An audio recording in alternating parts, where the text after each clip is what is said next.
సమాజం యొక్క బాగోగుల గురించి మనం ఆలోచించుకోవాలి. కాబట్టి మనం ఏం చేయగలుగుతామో సమాజ హితం కోసం అది చెయ్యాలి అని ఐచ్ఛికంగా వాళ్ళు పాల్గొంటూ ఉండేవారు. ఇలా నైమిత్తికంగా జరిగేటువంటి ఈ నిరాయుధ ప్రతిఘటన కార్యక్రమాలలో సంఘం నుంచి ఎవరికి కూడా ఏ విధమైనటువంటి ఒక సర్కులరు పంపిణీ కాల. ఎందుకు?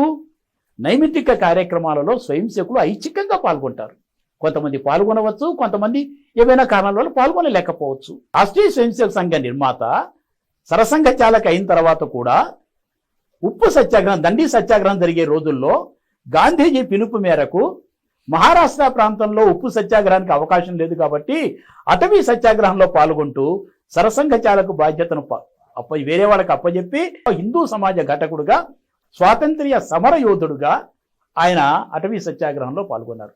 అలాగే స్వయం సేవకులు, కార్యకర్తలు వీళ్ళందరూ కూడా సమాజ రక్షణ కోసం, సమాజ హితం కోసం, దేశం యొక్క కళ్యాణం కోసం, లోక కళ్యాణం కోసం, దేశ కళ్యాణం కోసం ఏ ఉద్యమాలలో పాల్గొవాలో ఐచ్ఛికంగా వాళ్ళు పాల్గొనేటువంటి అవకాశం ఉంటుంది.